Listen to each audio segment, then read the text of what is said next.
Good evening, everybody. First of all, I'd like to thank the Tattered Cover Bookstore for being here and selling the books. They are perhaps the best independent bookstore in the United States. They've been a great part of Colorado's community for many decades now, and they also really strongly, they don't only sell books, they stand up for the freedom to read and write and buy and sell books, and about a decade ago won a major case in the Colorado Supreme Court where the North Metro Drug Task Force wanted their records of on a particular individual who had special ordered some books from him, and they stood for their customers' privacy and won the case in the Colorado Supreme Court. And I remember before that when the Iranian tyrants issued their fatwa against Salman Rushdie, and there were threats to anyone who sold that book. The Tattered Cover very proudly bought a whole bunch of them and put them out on display for the people to see. So let's have a round of applause for the Tattered Cover. Thank you. Oh, good. Okay, David, welcome, and it's really nice to have you here. And I would say for all of you who haven't bought the book yet, please consider doing so. It is not mainly a gun policy, gun debate kind of book, but rather it is an outstanding history of guns in America, in their technical and design sense and how they were invented and their impact on society. So anyone you know who likes guns as guns, not just as self-defense tools or whatever, but is actually interested in guns and their history, this is a fine book, and it's not the first book that's ever been written on the topic, but I think it's very accessible and deeply researched. So I recommend it. Thank you. I appreciate that. Okay, no challenge to that? You're wrong. Okay.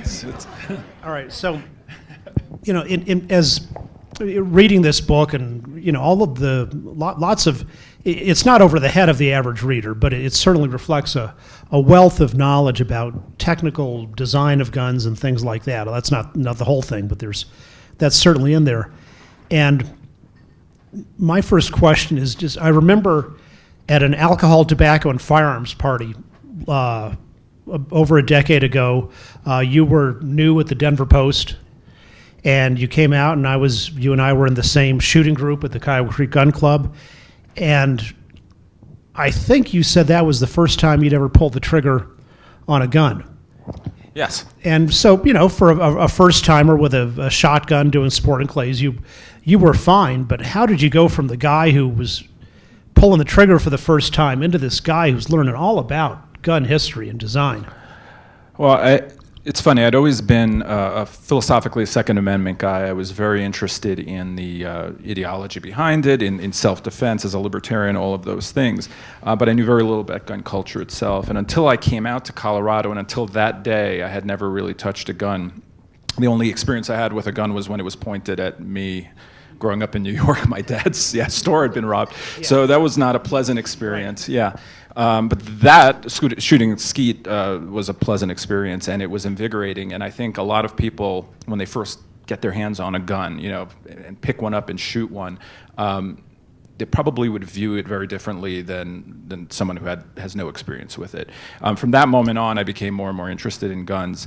Growing up in New York, I didn't know much about the culture of guns, and I felt like I wanted to make an argument for the Second Amendment without, not a polemic, but to tell the history, to explain why that guy in Nebraska loves to collect guns, why he has guns.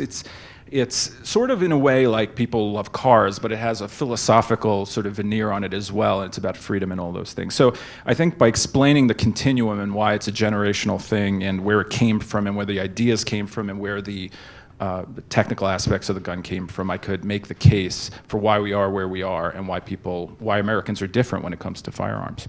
And how did you start researching this book? I mean, you've gotten pretty deep into gun design history, which isn't something you can readily find in the on Wikipedia in much depth. I just did a ton of research at the. I researched the best a lot of these books that I researched were out of print. Now, there's a ton of gun books, but a lot of gun folks I don't want to call them gun nuts, but something like that. And they're very into specific guns, like an AR-15. They want to know everything about it. There are books about AR-15s. I wanted to be much more accessible about what the AR-15 means in the broader, sort of history of America. So I went back to the beginning. I researched each builder, Sam Colt, Eugene Stoner, John Browning from the beginning, and I went to the National Archives has an amazing site where all these old books are available, and I just went back and researched each thing in different ways to amass that knowledge. I now have, I think 400 more books on guns in my house, which my wife is not that happy about.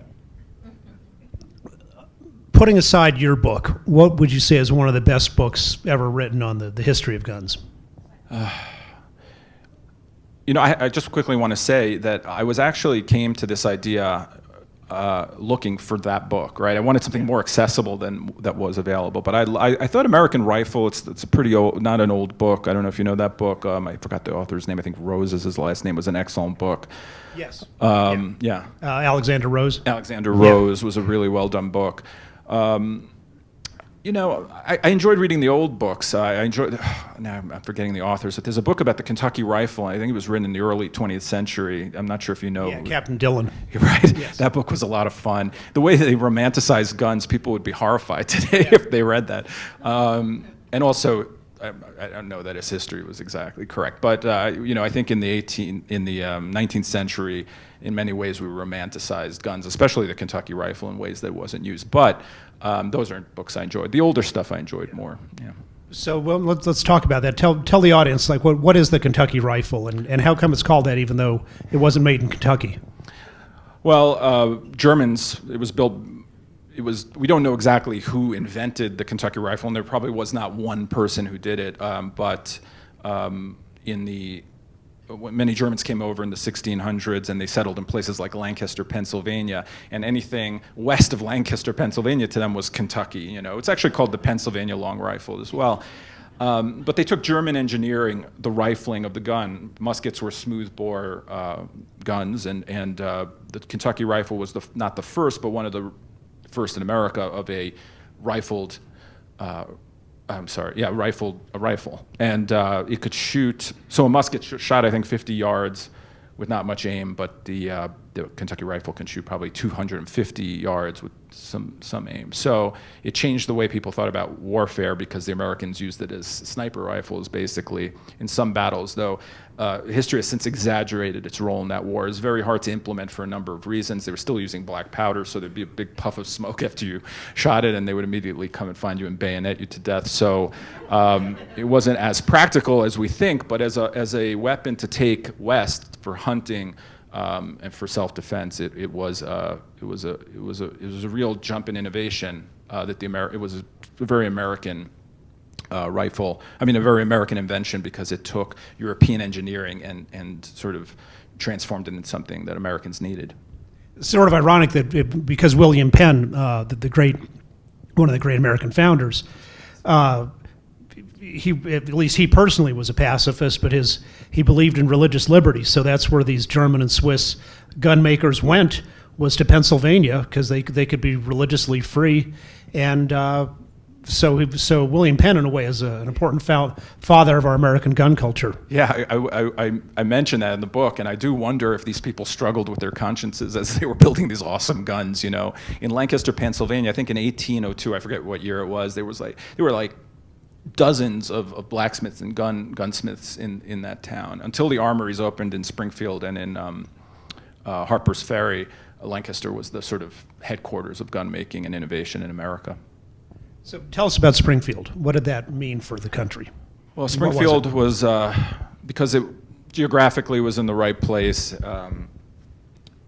George Washington, during, I think, the Revolutionary War hadn't even ended before they thought they needed a place where Americans had struggled to make gunpowder and had struggled to find the right weapons for years. So they wanted a place where they could engineer their own guns, fix guns, buy guns, and the Americans opened Springfield first. And then the South, which was always sort of suspicious of the North, wanted their own armories. So a few years later, they opened one in Harper's Ferry, which became famous during the Civil War. So right now we're speaking with microphones. which were not handcrafted individually by a guy in his basement, but were produced en masse in a factory with interchangeable parts, and we could field strip these microphones, switch parts in them and reassemble them and put them back together. They'd work just fine. Same with the cars that people drove to get here. What does the history of guns in America have to do with that? Well, Americans were experimenting with interchangeable parts. John Hall and other gun makers early in the 1800s. It wasn't until probably Sam Colt where it was really not perfected, but really took a huge jump. Now, Sam Colt's my favorite character in the book. I think he doesn't get the attention he deserves by historians for what he did with interchangeable parts in the first industrial revolution in America, long before Henry Ford. The way he reminds me almost of the way Google and Silicon Valley have those campuses where everyone lives. He had that in Hartford. People live there, they work there. His innovations on the revolver, which turned one man into 5 or 6 men, was just a huge jump forward. But also the way he sold his gun. He romanticized it. He hired artists, great artists of the time, to draw depictions of the West that included his gun in them. He used celebrity endorsements. He was one of the first to do that. He used the penny press, and he understood journalists very well by bribing them all the time and placing favorable stories about his guns. And he changed the way. He was the first American industrialist to go to Europe and open a factory. In many ways, he was just a great engineer. He was a great businessman, and he was a real talent. How about in the 20th century? You have any favorite designers from then? Eugene Stoner, and John Browning, I guess, would be considered also. John Browning is the greatest gun maker. I think his designs are still used today. The 1911, which is one of incredibly popular today, was used from 1911, even before the design, by the U.S. military until 1986. So from before the First World War until almost the end of the Cold War, there was that, officers holstered that gun.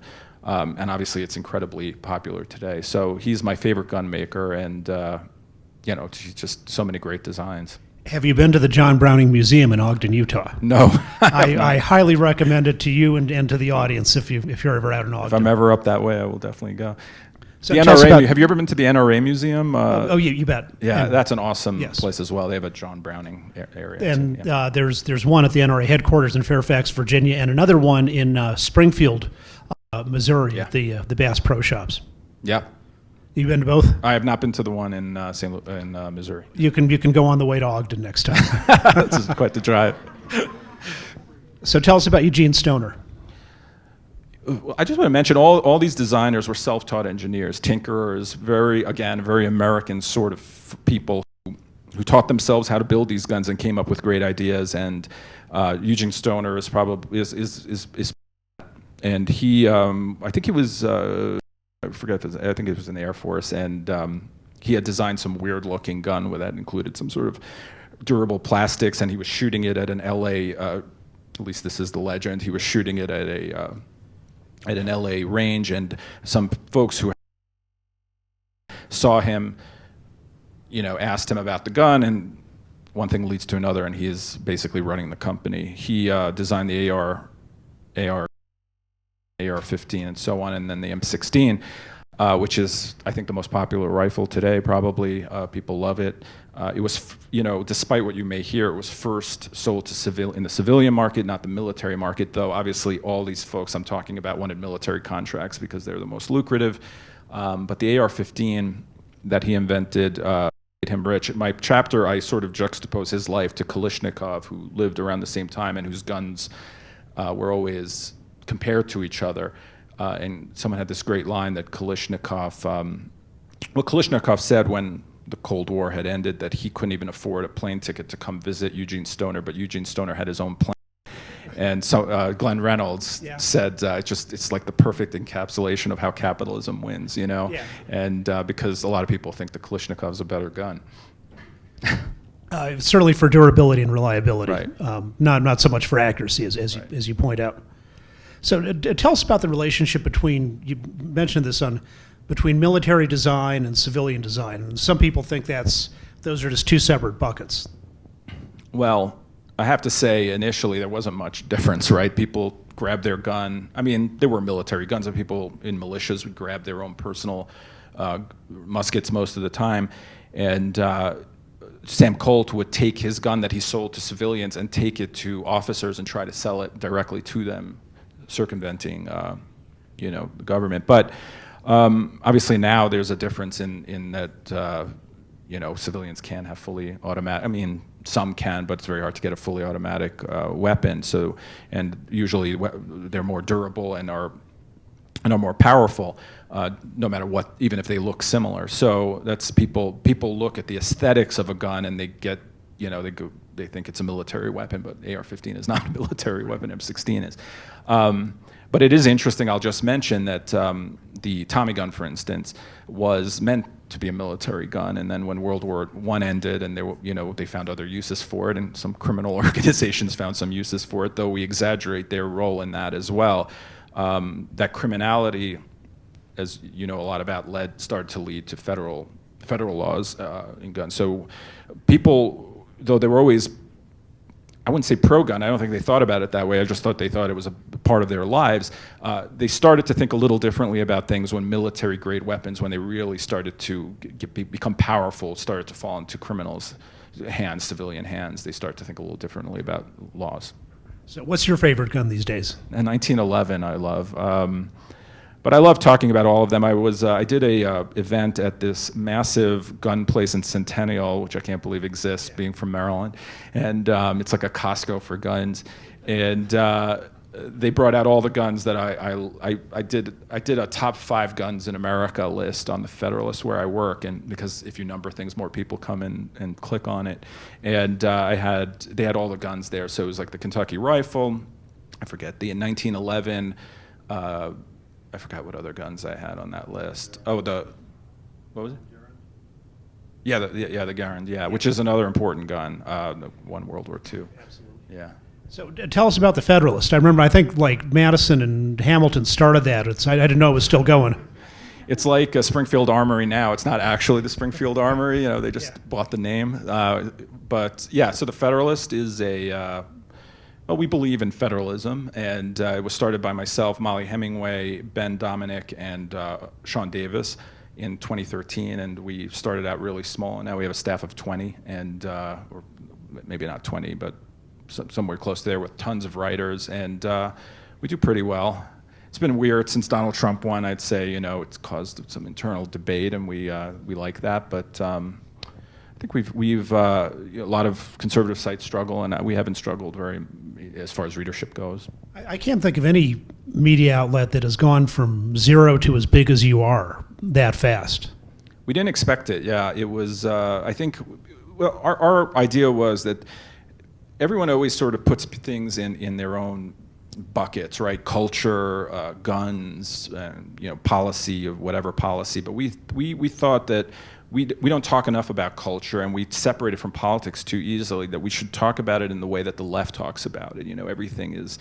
Everything is politics in essence, which I don't know is a good thing for the country, but that's how we talk about culture, about social issues, about television, about movies, and about politics, but we don't focus only on policy or things of that nature. I feel like a lot of people have taken that template and taken it for themselves now, which is fine, but I don't know that anyone, at least from my perspective, does it better than we do. How can people read your stuff on the Federalist? They can go to thefederalist.com, and my name will be under contributors. You probably, if you watch Fox News, see Molly Hemingway quite often, and Ben is on CBS. What is the morning show on Sunday? One of those fancy something like that. But on CBS, it's very, very good show, and he's excellent. That's where you can see us. And I also write a syndicated column, which used to be in the Denver Post a while back, and now you can read it in the New York Post. All right, well, let's open it up to questions from the audience. Yes, sir. I'm curious, this is a bit of a what-if question. What if the Miller case, the Supreme Court case, was an actual case with parties on both sides? Like, if that had been an actual case where actual arguments were made, how would that make America today different than it is now?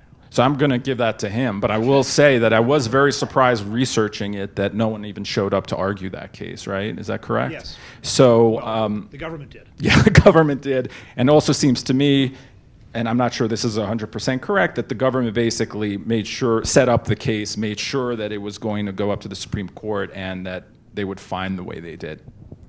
Well, so this is the case about the National Firearms Act of 1934, which said to have certain guns, like a machine gun, a short-barreled shotgun, short-barreled rifle, you have to pay a $200 federal tax, and pursuant to that, register the gun. These two career criminal bootlegger or ne'er-do-wells in Arkansas got caught with short shotguns, come into court, and they plead guilty. And as David explains in his book, and then the judge throws out their guilty plea, gets him a lawyer, and that the judge is a very pro-Franklin Roosevelt congressman who's recently become a federal district judge, and in a literally two-sentence opinion, says the National Firearms Act violates the Second Amendment. So, Which he did not believe, obviously. yeah, well, you think he might have given some reasons for that. Usually when a judge finds a federal statute unconstitutional, the judge finds at least one reason for that. So most decisions finding a law unconstitutional go on for longer than half a paragraph. But anyway, the process then was, at the time, any federal statute is unconstitutional, it can go straight to the Supreme Court on appeal. The court-appointed lawyer wasn't getting much money out of this process because his clients had fled the jurisdiction, and so he told the Supreme Court, just rely on the government's briefs. And by the way, Miller was dead in a ditch by this point. Yeah. He wasn't even alive anymore. Yeah, He didn't show up for yeah. court at all. Right, no, yes. And so it ended up being a one-sided case and a muddled decision by Justice James McReynolds, who wrote some other good opinions at other times in his career, but was also notoriously lazy. And so people spent the next 80 years or 70 years arguing about what Miller had meant, and there were phrases each could pull out, but it was Miller didn't really say so, as David points out, but it was later claimed to mean that nobody except the militia has any gun rights at all. But I'm not. Back to your question, I'm not sure it would have made much of a difference. I mean, the New Deal court was not, by that point, this was 1939. They had a solid majority that was not much interested in throwing out gun control laws, I mean, throwing out any federal statutes. Yes, ma'am. You touch a little bit on the culture of the Second Amendment and where it is right now. Women getting more involved, and how have you seen, David, maybe this also for you, how you have seen it sort of progress, going from something that was sort of intellectual, we had to have the intellectual foundation, but now we have books like this that are easy for average people to read. Yep. I actually feel pretty good about the Second Amendment, not just because of how the court is made up, but I feel that, just physically there are so many guns in America that I just don't see what practical way. I mean, I shouldn't say that I feel great about it. I should say I feel better about it than I do the First or Fourth or Fifth Amendments right now, 10th. But so how have things changed? I feel like every time someone rises who's against, who wants gun confiscation or more gun control, there's a movement that rises up against it, basically. And I think that's been happening my whole life. So I don't see much of a change there. I think there's been a lot of, a lot more gun sales over the last 20 or more years. But I also think that, for instance, hunting as a hobby has really diminished. So that used to be a generational way that people were really involved in guns. Before I was born, there was a draft, so everyone, many men would hold a gun and they weren't scared of a gun. But today, there's a bunch of people who live in places where they were never going to see a gun and they're never going to hold a gun. And I think that changes the culture a bit, and it's just become a much more partisan issue than when I was young. Yes. And I think on the point Amy was making, what some people talk about as gun culture 1.0. of, say, the 1950s, when, oh, show me typical Americans with a gun. And it's a 15-year-old and his friend with a .22 rifle going out rabbit hunting on just undeveloped open space near where they live. And now there's a lot less of that undeveloped open space and all that. And the more characteristic of gun culture 2.0 is that woman with her concealed carry permit and the handgun. And there's certainly people who were very enthusiastic about the sporting side of version 1 who aren't that comfortable with the more self-defense side of version 2. But I think in the broad scope of American history, both of those have been very important the whole time. Sure. Yeah, I think so. And in the 50s, there was after World War II, there was a huge upswing in gun sports and in hunting. And I don't know that that's gone away forever. Obviously, it's harder to do these days, but there are times in American history where guns are more important than others. So I don't know how that plays out in the future, but I think things have sort of solidified in a political sense, more of a political sense at least. I don't meet many Democrats who are pro-gun anymore. I used to much more when I was younger, or that's just my perception of it. I don't know if there's any polling on that or anything. Oh, I think you're right about that. It's partly Bloomberg has and Soros and the rest have done a good job of radicalizing the Democratic Party and also making it clear where the campaign contributions come from. You can call the NRA a terrorist group now as a politician, whereas when I was young and even during the Clinton years, you would be careful with gun owners, because in places like Colorado, there were plenty of Democrats who owned guns, who hunted, who had a tradition. I don't know that that's really the case moving forward. I wish it was, but I don't think so. How about in Washington, D.C.? I mean, in the deep in the swamp, what's going on there? Well, I was going to ask you. You worked on Heller, correct?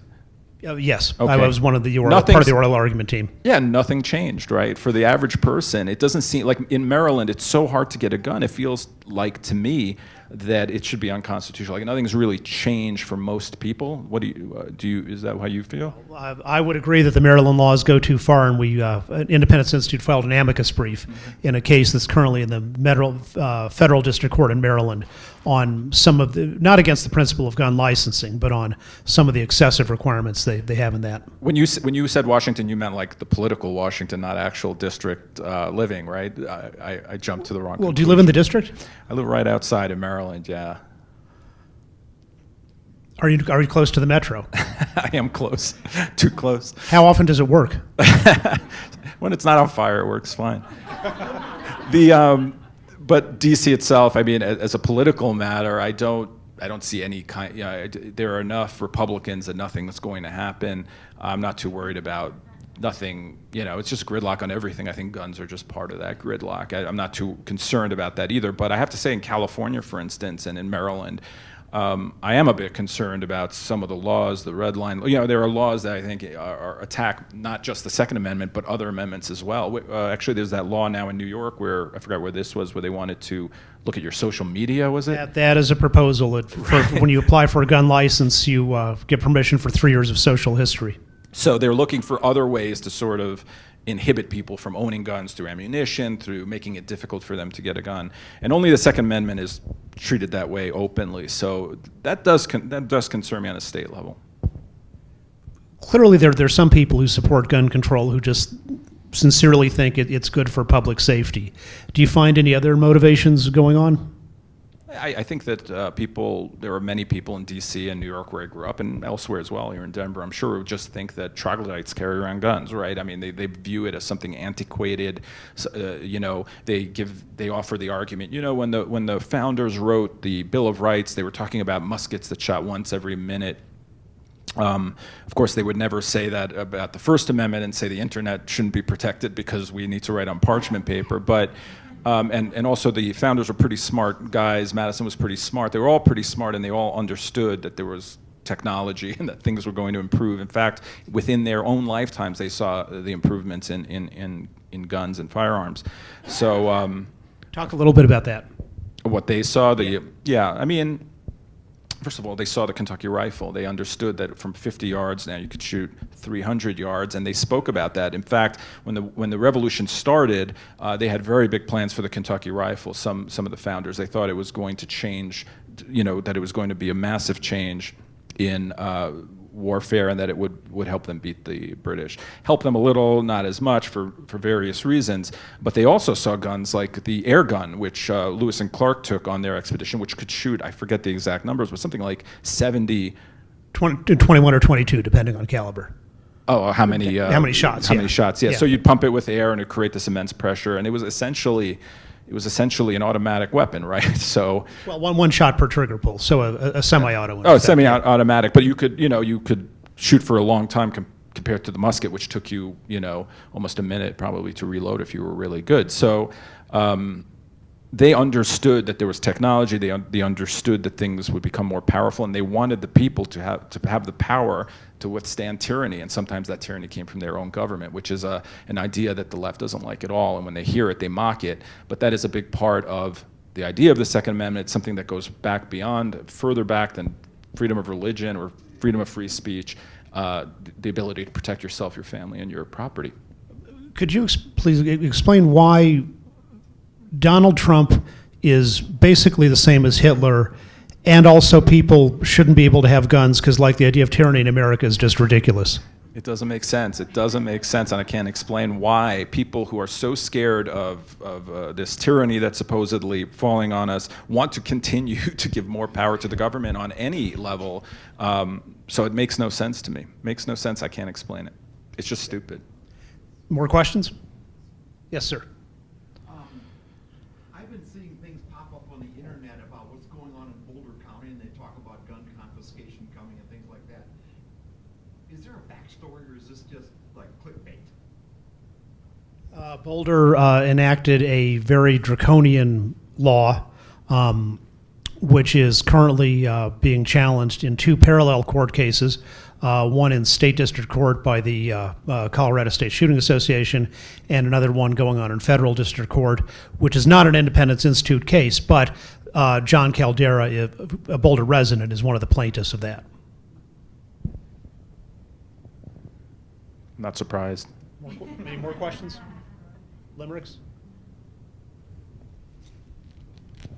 Yes, sir. So as Dave kind of mentioned, we're moving to this new era of the Second Amendment as self-defense and concealed. When did the culture shift between open carry versus concealed carry? So back in the West, it was kind of criminal element to carry concealed, and then now that's the status quo, whereas you're looked kind of as a crazy person if you're open carrying. When was that shift kind of occurring, and what was the particular reason? That's a good question. I have to think about that. Yeah, I mean, I suppose when I go to places like Georgia and I'm driving somewhere to somewhere else, I do see people just open carrying, and it seems very normal to everyone there. If somewhere in New York where I grew up that happened, people would obviously there'd be a giant panic. So I think it's just a cultural thing in urban areas where it probably was never really that way. At some point it was, but for a very long time. So I don't exactly know when that turned. It was probably a gradual thing, I imagine. I'm trying to give a short answer on that.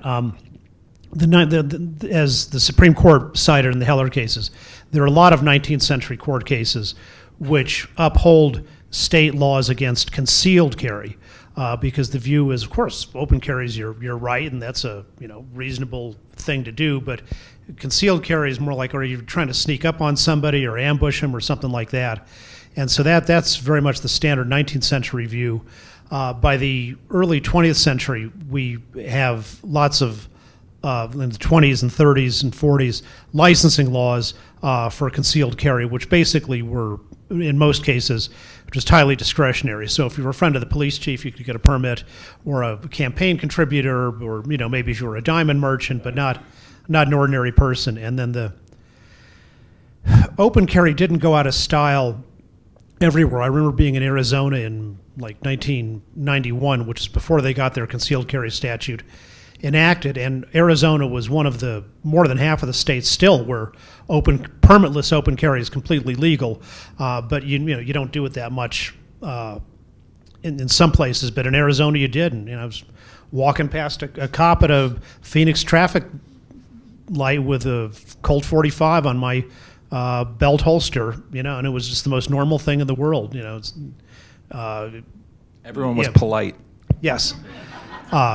But I think starting in the 80s, states began enacting fair statutes with appropriate process for concealed carry licensing, and that it begins in Indiana, and there's a huge step in Florida in 1988, and now it's the national norm, and there's only about a half dozen states that violate that norm. So that has certainly become the style now, and all the people who hate guns and are afraid of guns, you know, when they go to the Cherry Creek Mall and there's 3,000 people at the mall, there's at least going to be dozens who are carrying. But it is superior for social peace that they are carrying concealed rather than openly. Yes, sir. As you've mentioned, some states have fairly onerous processes to purchase a gun, and they're making it really difficult to own them. But we are a free society, free state, a country of 50 states. If I were to move to Maryland, what would stop me? I mean, how could they prevent me from sticking my firearms in my suitcase and just driving there? They couldn't, but I think it's illegal. I think you have to register. It depends what kind of handguns. It would depend. I mean, if it's a gun that's illegal under Maryland law, you know, you can't bring it in. And in California, if you move to California, you actually have to register all your guns with the Department of Justice within a certain number of days. But the more general point you make is that that's why we have the Federal Firearms Act of 1938 and then the Gun Control Act of 1968, which is still our base law, is precisely for that purpose, to say we don't want, it's okay to have variety among the states, but we also don't want the states that are more liberal in the true sense, like free, open-minded and all that, we don't want their laws having the effect of negating the stricter states. Yes, sir. Question now. I believe state law in Colorado, there's a prohibition on municipalities enacting gun laws that are more strict than the state law. On certain subjects. Okay. I understand that Denver does not fall under that restriction. So my second element, No, Denver. Boulder not also fall under the restriction? Denver and Boulder fall equally under statewide preemption laws, and that's How's that? because in our American system of government, the states are the core entity, and local governments are merely created by the states for their convenience. So the state has within its own proper constitutional system, the ability to preempt whatever it wants. In Colorado, the test created by the Supreme Court is it's a matter of statewide concern or a matter of local concern, or is it mixed? And most contested things end up being mixed, so the results are hard to predict. But anyway, our statewide concealed carry system is absolutely preemptive, and so cities can't do anything contrary to that, and so the courts have held. And likewise, we have a law that says you can't ban guns and accessories that are legal under state and federal law, which Boulder flagrantly violated. So we'll see what comes out of that in the litigation. But the preemption law is exactly the core of the Colorado State Shooting Association's case.